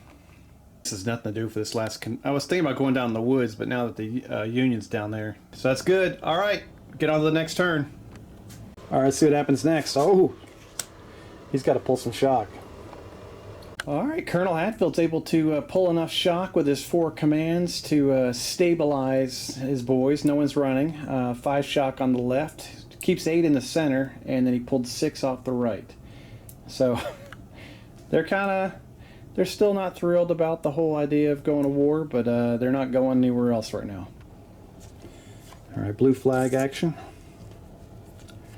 Ooh, cavalry. Now that's one I got to think about because this whole turning crap is a pain. All right, these guys are going to use one action to turn towards Major Master's command, and the second action they're going to fire their carbines while on horseback. He's also going to use his second command to pull 1 shot, getting him down to 2. All right, they crack off shots from horseback into the rear, doubling shock. Shots. They did 1 action to turn to walk, and the second action is firing. You know they have breech loading. That means they won't be unloaded. Hitting on 4, 5s, and 6s. 6 hits. If they can roll that again, that'd be beautiful. There was all kinds of 6s in that. Split between 3 groups. They have 6 shock and 2 guys killed. Outside groups both lose a guy. Now you have 4 shock on the right, 7 in the center. Thankfully for the color party being there, and 5 on the far left. No one's breaking yet, but they're not happy about that in their back door. All right, that's Captain Allen. He hasn't moved in a while. He's going to switch to attack column and run his guys and pick up a shock. start forcing their way onto the bridge. Trying to get this offensive going on this side. Definitely been struggling. All right, red 8. Oh, that's Matthew Johnson. He's reloaded. We're going to blast the cavalry. Effective range. Presented, fired, double unload. He also pulled 1 shock. Worst news, it's canister range by 2 inches, so even less worry about the guys behind them. They're going to shotgun blast the hell out of him, doubling shock from behind. Should almost quadruple shock with canister. I don't know if that's even possible. We're just going to double it. This should be truly horrible. Anything but. 23 hits in the open would reduce... No, it wouldn't. It's canister. So it just basically just doubles shock.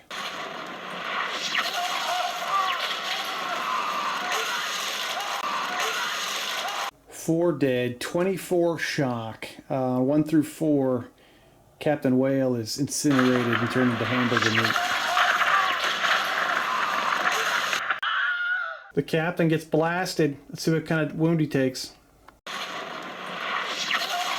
Captain's wounded, knocked unconscious. His boys are holding him on his horse. They have 22 excess shock, so they sprint up to here. Now they're broken. Let's see how far they go on that one.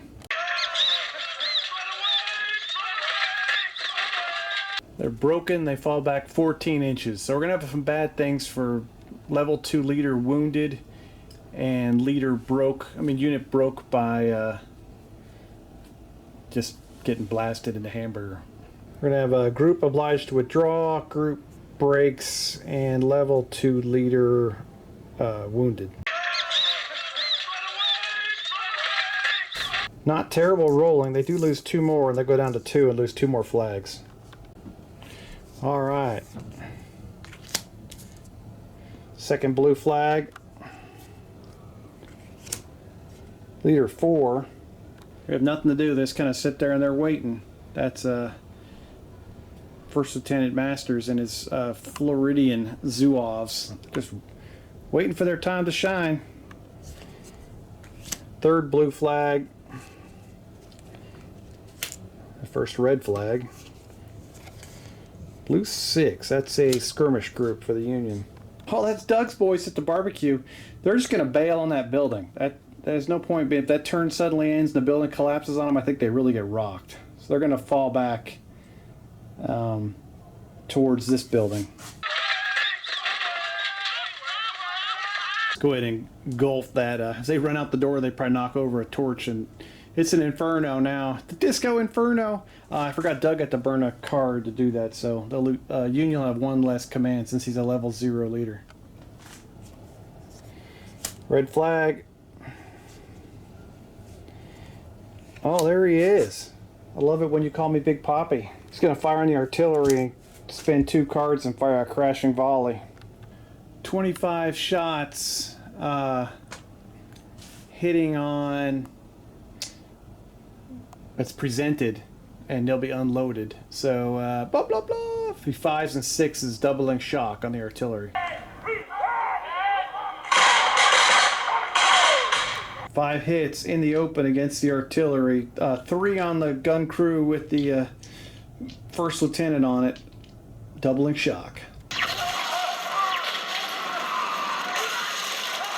Both gun crews lose a man. Gun on the left, thanks to the first lieutenant being there, have 5 shock with 5 guys. Gun on the right has 4 guys with 2 shock. Level 2 leaders could take some work for them to get back into the swing of things. How about including those skirmishers, but they were covered by the bridge in that blast. Third red flag. Oh! Major Masters. They're going to reload, move forward, step out, and pull 3 shock. They canceled the step out because they'll move nowhere with this shock. They pulled more shock with all the flags, and they're just going to try to wheel a little bit. They barely pivot. Got like 4 shock, and 3 shock between all the groups. They still have damp squid. They need to get to that building right there to reconcile that, but oh, I don't know. They're firing at half firepower. That's a skirmish unit. Jordan Sallee's boys are going to try to move forward and support Major Masters up here. Second Confederate unit across the bridge. We'll see, I don't know. They're making an impact at least. All right, another red flag. Second red flag. Oh, they don't need a random event, but they'll probably, oh no they don't. That is Captain Cassanier. He's going to fire a crashing volley, and then he's basically going to go uncontrolled. 26 shots at effective range across at Ethan Jones's boys in the woods in hard cover at effective range.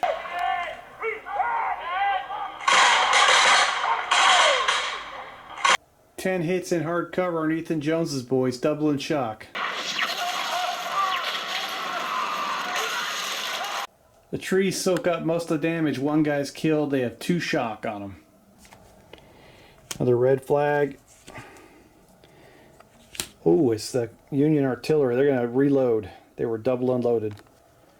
Captain Markey also pulls his, First Lieutenant Markey pulls his last point of shock he had on gun crew number 1. Another red flag. Another red flag. Oh, is that a random event, isn't it? Before I even do that, hang on. That's a firing random event on Cassanier's boys who are already reloaded and firing at controlled. Fouled barrels. That's awesome. There's water down at the bottom of the river.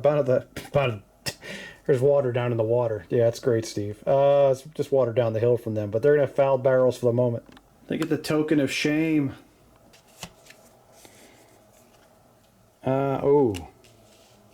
Confederate cavalry. They're going to gallop up the hill like a boss. This could be it. They go 23 inches and slam into the flank of this broken down, unloaded unit under with Major Kirk pointing. They're over there, man! And here they come to slaughter. Oh, no. Oh, the Confederate cavalry has Tally-Ho and Sam Colt's revolvers, but they only have 3 command cards here, so they're just going to do the Sam Colts. They're going to blast away before they slam into them. I guess they can use the extra card to throw another bit of pizzazz into it. Be a wipeout with points hitting the flank with all the shock, but 8 shots with the revolvers on the way in. 4, 5s, and 6 cause more shock. 6 guys unloaded with 15 shock with a level 2 leader getting hit in the flank. Let's see how many points they can generate. They would only be able to attack back with 1 die. It's actually like -6 dice versus their 11 coming in. So they are utterly destroyed. And they would have broken anyway, but they didn't have time to even run away. They just got run down by that cavalry.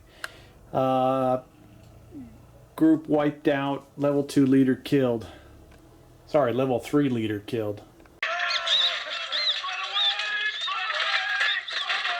I think a -5 more force morale with the 2 they only have. They're at -3. Union feeling their flanks crumple. They've got troops in the wire. They've got buildings on fire. They're going to call the retreat. Head back to Danville. Go ahead and give up the bourbon and all the good stuff, and the tobacco and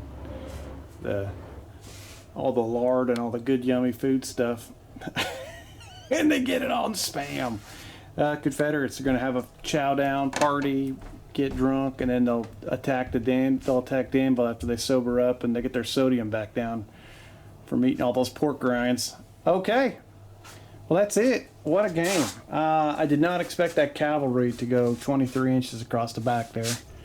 The Union cavalry, they just got screwed. They kind of got caught out there and with their, pinned against the hill, and they couldn't really move anywhere. I would have liked to have attacked somebody the same way these guys did, but they just didn't have the angles to do it. So they did that turn and shoot thing, and they're just sitting there at canister range in front of artillery. They would have gone straight. They would have run into Cassagne's guys. There was nowhere to go where Confederates didn't have tons of guns pointed at them. They just became an epic punching bag. Poor Major Kirk got blasted, tried to hold the defense. I really thought the Confederates were in trouble because the Union was able to get online. They did not have any. I guess I could have deployed them farther back. Maybe that would have worked. I don't know. But I thought the Confederates were in trouble, but they were able to. It almost turned into a feint because they just had one guy down here, one big unit, a couple skirmish groups, and instead of attacking, they pulled back in defense, and then they overloaded the southern flank, which ended up being great. And that was unintentional, but I was like, I just kind of like, oh God, Cassagne's card took forever to come out and already given up on the northern flank, so I just kind of overloaded and just started firing. It's a great game of sharp practice, nice to play. I'm going to do some painting after this. I've got some Perry Plastics guys I'm going to make for my Lion Rampant, and I'm going to have a game of that at some point. I'm going to add in, instead of doing like sub-commanders, I'm just going to do 3 different groups.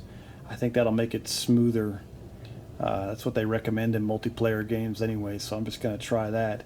I might even try to move in some of the rules, the mercenary company rules from I think Pike and Shot and stuff, and I'll have a mercenary company, one commanded by Doug Carmichael and one commanded by a Mike Deslaray.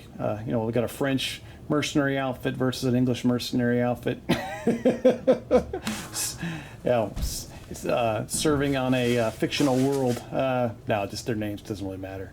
We'll have just 2 mercenary companies fighting alongside, and that's probably how I will track. If those guys, have units that do well and survive, I'll allow them to get extra abilities and stuff like that. Be kind of like a game within a game. While the rest of the units will stay the same and we're battling over the map. That'll be something extra fun for me to do. Just keep me entertained. I think that's it. I hope you enjoyed it. It was kind of a long, sharp practice game, but that's okay. That's kind of my it's my MO here. I kind of wish this flank attack would have gone better, but it was always meant to be a defense. I probably should have shifted right, but it takes a while to. Those skirmish groups, they move twice as fast as everybody else, and they're just getting into the center of the battlefield, and a long way to go to get to the right. Okay, that's it. You guys are awesome. Hope you have a fantastic week, and we'll talk to you soon. All right, bye.